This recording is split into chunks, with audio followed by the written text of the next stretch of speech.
Hoy es un día feliz, siempre que encuentro algún motivo, siempre los tengo, para hablar con Margarita Ríos Fajard, ministra de la Suprema Corte de Justicia de la Nación. Es un día feliz. Margarita, qué gusto me da saludarte. Ay, David, muchas gracias. Y de verdad no soy yo mi carcajada de gusto de escuchar una frase de ese tipo, de que encuentras siempre motivos para ser feliz. De eso se trata, ¿no? Me produce mucha felicidad, entre otras cosas, tu trabajo. Hoy Pues hace la mira, Suprema Corte de exacto. Justicia una resolución verdaderamente importante y por eso te busco para que le platiques al auditorio esto que resuelve la primera sala, es verdad. Porque a mí me parece que eso sí va a ayudar a que haya tranquilidad para las víctimas de la violencia.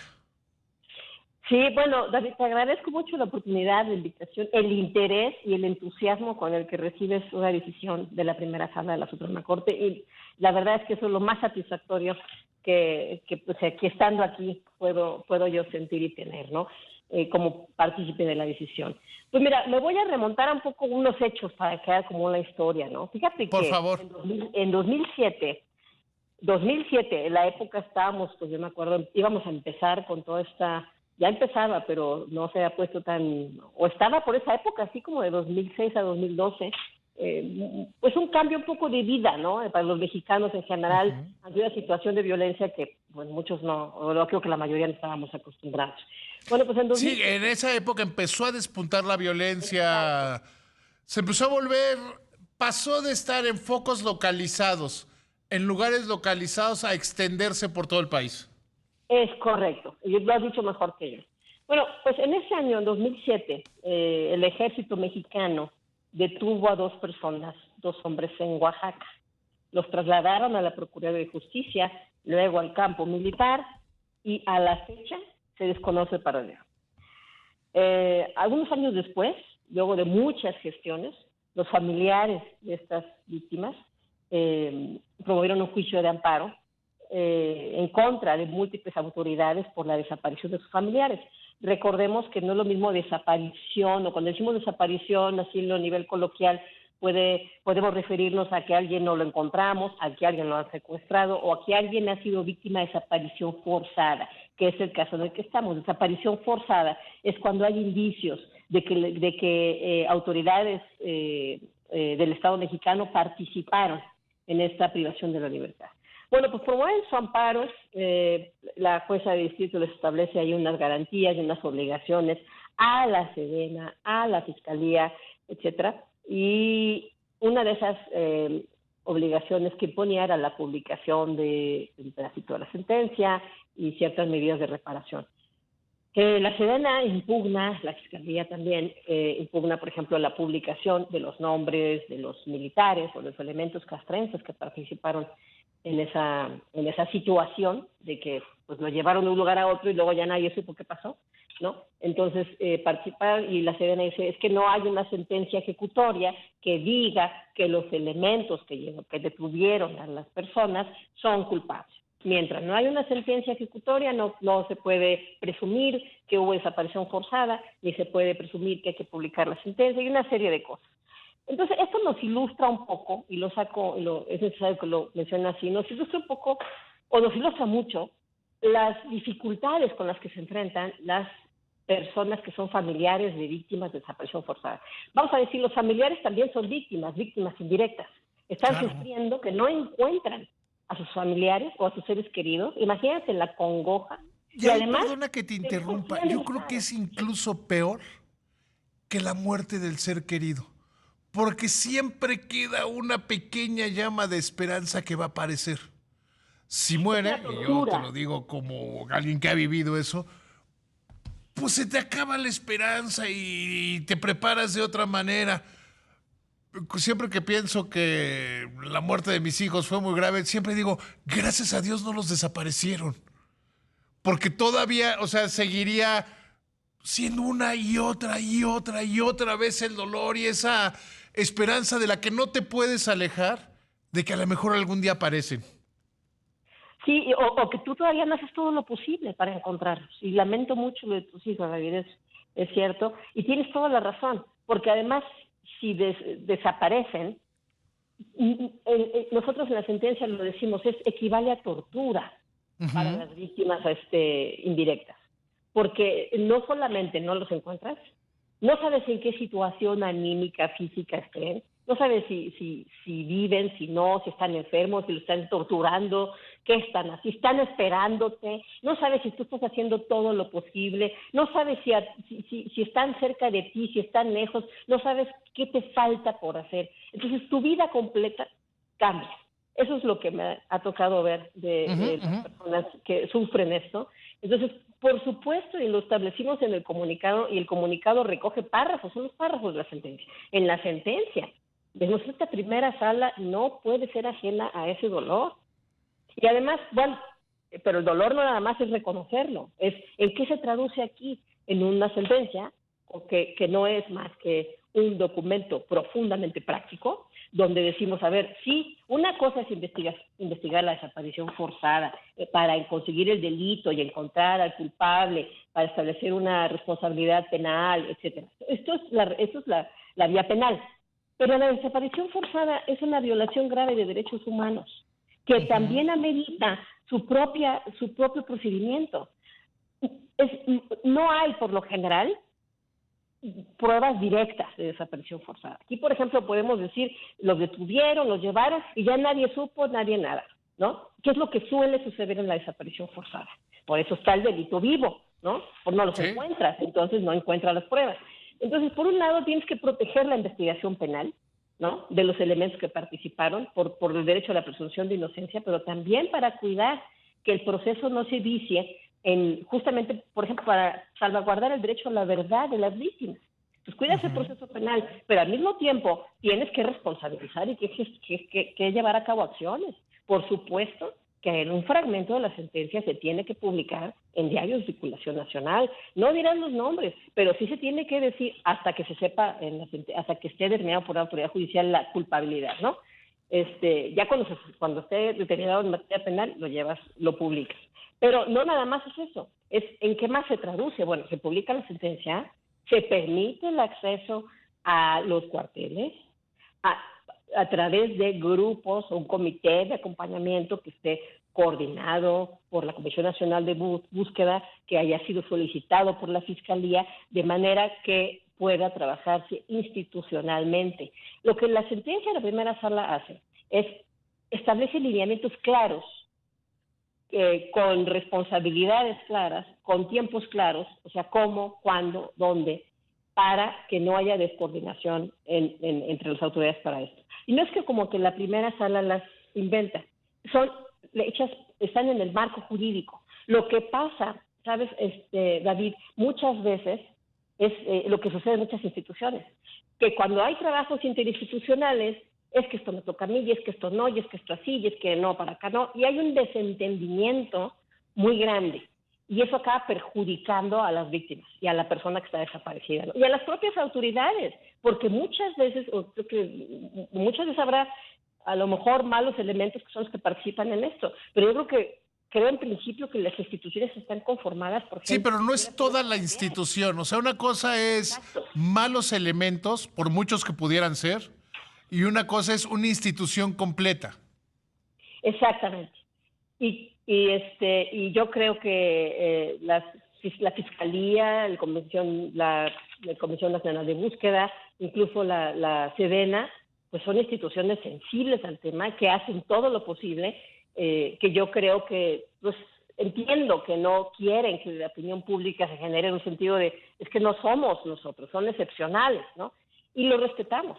Todo como mexicanos lo respetamos y lo entendemos. Entonces yo creo que esta decisión de la sala se va a inscribir en ese punto, en establecer cómo coordinadamente qué hay que hacer, ¿no? Además de esta reparación del daño, de resarcir la sensación de, el Estado mexicano, con toda su fuerza institucional, está apoyando a las víctimas de desaparición forzada y además están vinculando a la Fiscalía, a la Comisión Nacional de Búsqueda, a la Sedena y a los elementos del Estado mexicano que sean necesarios para que se presten las facilidades para entrar a las instalaciones militares a buscar a los quejosos o a encontrar mayores pruebas o agotar todas las vías, y que incluso esa entrada sea, pues no cualquiera puede entrar, tú lo sabes, pero que sea a partir de elementos de cómo vamos a Y que no sea una concesión, que sea un derecho de la víctima.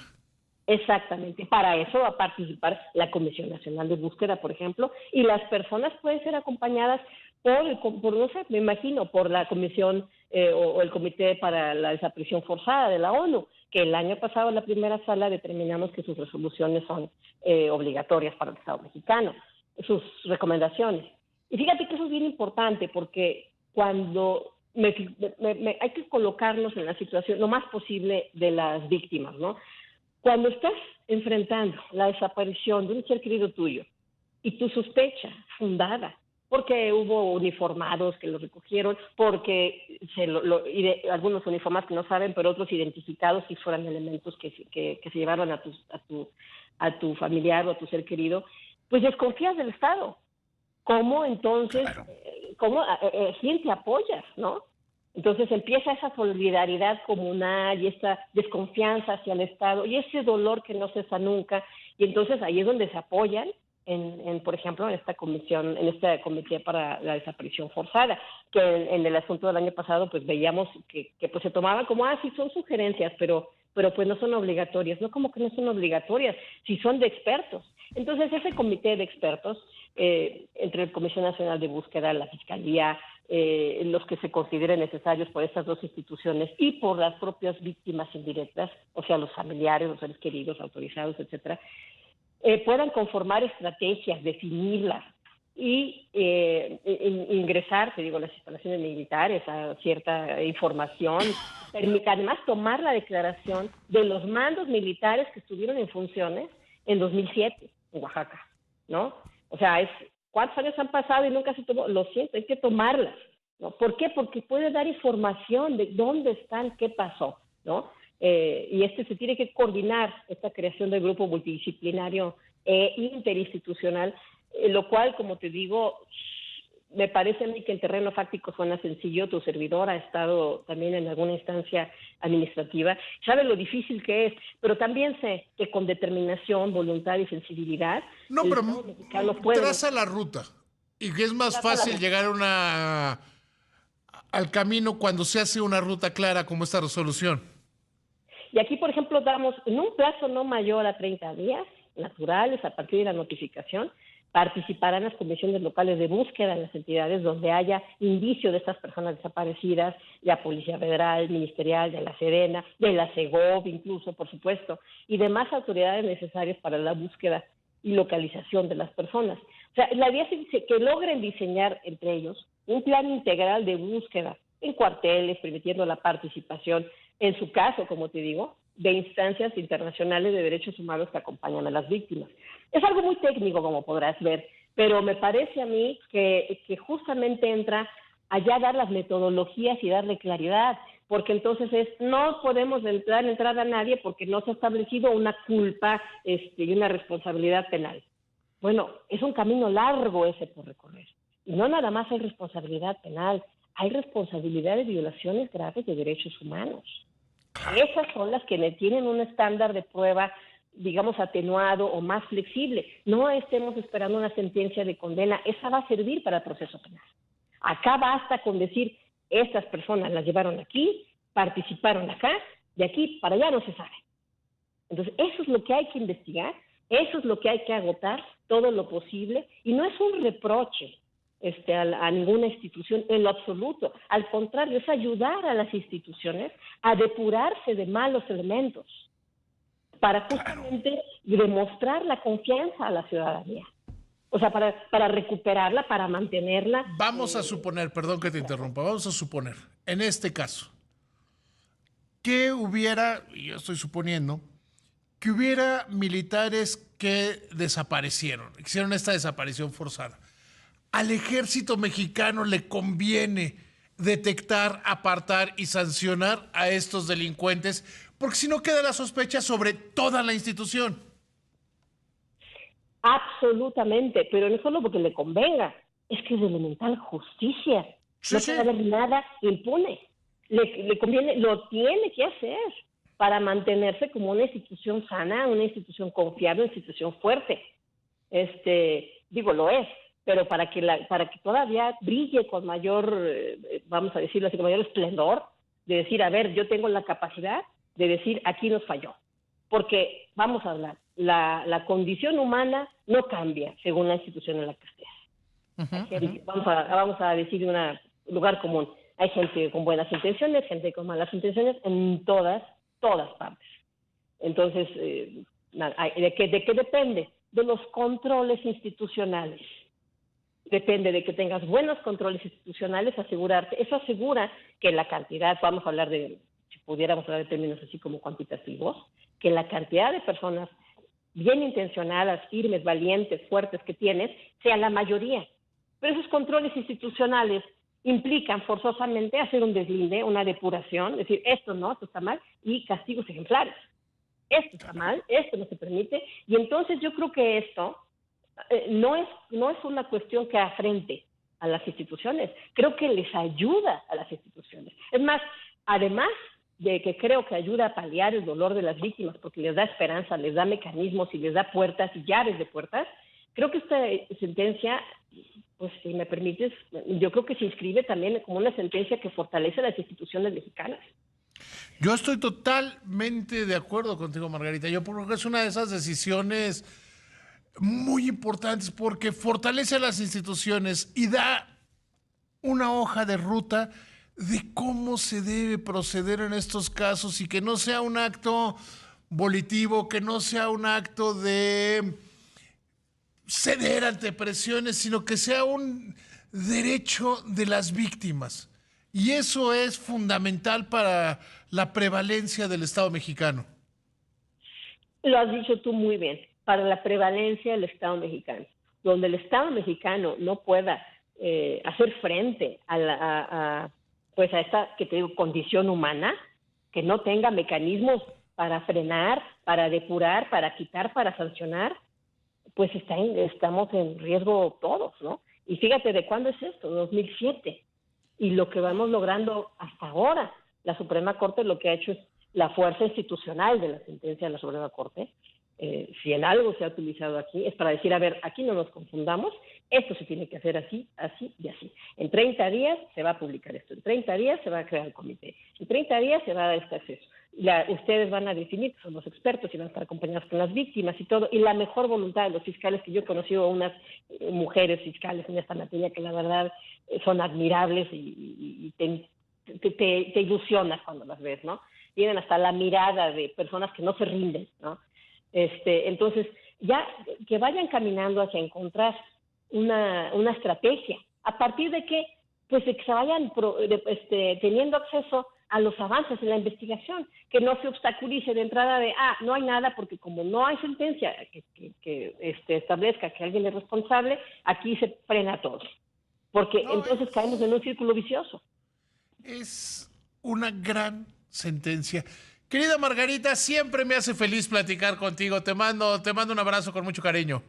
Es el mejor halago que he recibido en el día, David, de verdad. Eso es el mejor halago para mí todavía. Qué lindo, muchas gracias. Pues yo nada más